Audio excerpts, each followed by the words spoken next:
Hey guys, what's up? It's Darkmech here and welcome back to another video. Today I'm taking you through the battle for Lordaeron from the Horde perspective. So I've put the Alliance video up, it's now time for the Horde side of it. So you'll get a quest when you log in to go to Orgrimmar called the Battle for Lordaeron. You'll talk to Isabella here and you'll get placed in queue for this scenario. Very similar to how things worked in Legion. Once your scenario pops, you'll be ported to the Undercity and you'll be put in whatever your group size is. Now, I don't know if this can go to a full capacity raid, if 10 people's the most, I just don't know. I've had 6 in my Alliance one at one stage, and I had 3 in this Horde one, so it still progressed very quickly with 3 people. When you come into the Undercity, you meet up with Saurfang, who gives you the full rundown of what's going on. The Undercity's not safe anymore, the Alliance are attacking, operatives have infiltrated and they've been locked down in the Mage District, and we need to get people out. What is it? So you can run around and you can talk to people, tell them to evacuate, Undercity's not safe. There's also all these SI7 operatives walking around. You just need to go and gather up a bunch of these and just pretty much AoE them down. You just need to fill the bar on the side where it says secure the Mage District to 100% so you can move on to the next stage. They don't hit very hard. Once they're down, you move on to the next stage, which is to the heart. So we're following Saurfang now along the canals of Undercity to the heart of Undercity, where we'll come up where the Horde have got 2 operatives surrounded from SI7, because they came in from the Alliance to get whatever they were coming to get. So this is where they move to their next plan, which is to bring in the Druids of the Claw. So now we've got Druids and Rogues that have infiltrated Undercity. The Druids of the Claw actually hit quite hard. They're elites, so just watch out for that if you're not a tank class or someone with a self-heal. They do hit quite hard. It wasn't an issue on the blood DK whatsoever. This one is not to 100%. This one you pretty much just need to clear out all the mobs on the way to where we're going now. So you just need to kill everything that you come across as you follow Saurfang. You then move to evacuate the heart of the city. So you're moving right into the middle of Undercity now. There's the Druids and the SI7 operatives here. There's also civilians that you can talk to. Again, you just need to get the bar to 100% to move on to the next stage. I need to get closer. Once you get through that, a portal will open, and you'll take that and you'll go to the middle, the ruins of Lordaeron, where Saurfang, Sylvanas, and Bane Bloodwolf is here. So there's a bit of RP that goes through here, and I try and skip through a lot of the RP so it's a little bit fresh for yourself. I don't want to ruin everything for you if you do end up watching this. So then you move out the front and we have to push the Alliance back. We have to try and break their line. So it's another 100% kill the mobs to move on to the next sort of stage quest. So again, all these riflemen and things like that, they don't do a lot of damage. You can absolutely just group them up and hammer them down. And as soon as you reach 100%, you move on to the next stage of this, which is to defend the Azerite War Machine. So there's going to be a cinematic there, I'm assuming, with the black screen going up there. There's obviously no cinematics in place for this at the moment. The only cinematic is the placeholder one, which is the Dragon Soul one, which obviously has nothing to do with this. So that'll all be fresh when this kicks live as well. Here's the Azerite War Machine. It looks absolutely menacing. It looks amazing. There's a large delay with this at the moment. I'm not sure if there's missing RP and voice files and things like that. But what you need to do here is you need to defend the Azerite War Machine from 3 waves of Alliance attacks. It eventually starts once you end up completing the 3 waves, killing them all. You'll get another cinematic there, I'm assuming. The Azerite War Machine gets destroyed. And then you move into this next phase, which is called our secret weapon, which is all the Blight. So you can see these Forsaken Blight throwers are lobbing Blight across the field.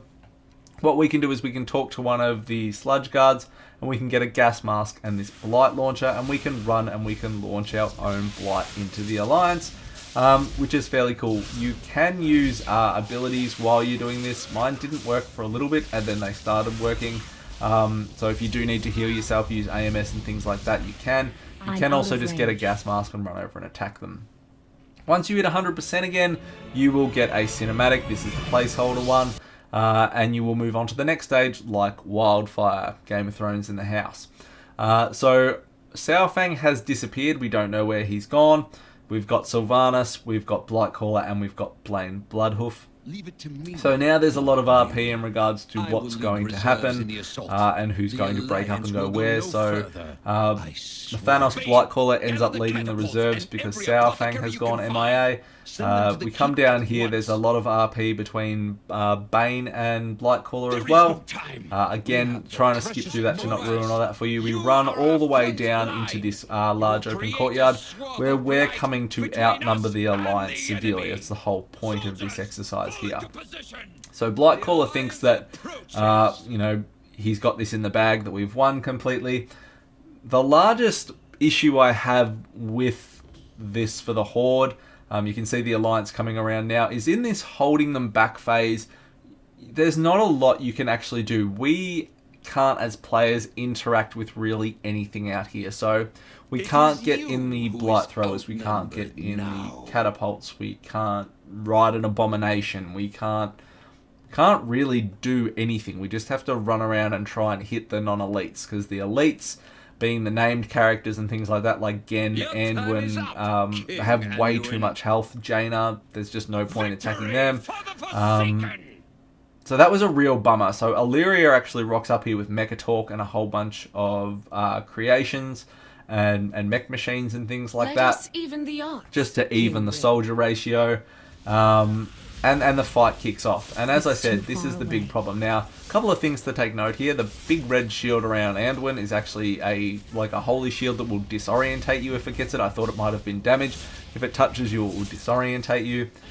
You can see the Flametron 5000s, the elite mobs. They've got quite a bit of health, and you're better off just pretty much running around and tagging the non-elite sentinels and footmen just to try and get your 100% up quickly. You can see Illyria Windrunner, Gen Greymane and all that are in this fight as well. I couldn't help myself and attacked Illyria.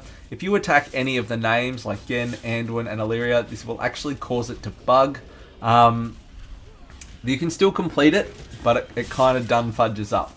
So they've put a tiny place in fix in place from last night, which enables it to carry on quicker, but it is still bugged. So my advice, if it continues this way to live, and I wouldn't assume it would, is to not attack the elites.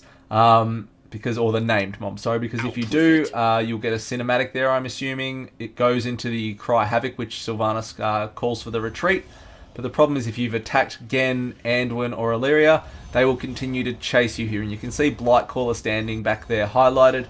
Nothing actually happens. So the first time I did this, it kept progressing eventually after about 10 minutes, but I had to kite Illyria Windrunner around on my monk for the entire time and didn't actually get to see any of it. Here they've actually, I did this one last night, at this point here as we go past, they've actually put in a despawn point now where Gen and the rest of the name mobs will actually despawn and Blightcaller will auto start. So they have put a slight fix in place for that. It just needs to get to the point where if you can attack them, and that obviously doesn't happen. So now we're running down with Blightcaller and Sylvanas is triggering all the wildfire or the blight onto the street so the Alliance can't follow us. So this is really cool. So we're just running down here pretty much. You can see Sylvanas charging down. She shoots, everything blows up. There's always a knockback. You don't take any damage from it though. And we're just following Sylvanas back to the ruins of Lordaeron, where Saurfang has decided to appear. So there's a whole lot of RP. Saurfang does not agree with Sylvanas' methods, how she wants to win this battle, what the Horde is, and all that kind of stuff. So they have a lot of to and fro. Sylvanas then tells us to go with her to bear witness to the grand finale. So that's it. There'll be another cinematic here as well. It's obviously not going to be Green Jesus. And that is it, guys. So honestly, in comparing Horde to Alliance, the Alliance battle for Lordaeron is much better. It is a whole lot better, and it's generally the Horde get the better of things. You know, like in terms of questing in BFA, the Horde quests are miles better for leveling. The Alliance really lose out on that point, but for the battle for Lordaeron, the Alliance certainly got a win. It's a much better scenario from the Alliance perspective. So that's it anyway, guys. You got any questions, hit me up in the comments below. Thank you very much for taking the time to check out the video. Like, comment, subscribe. I'll see you all next time. See you guys.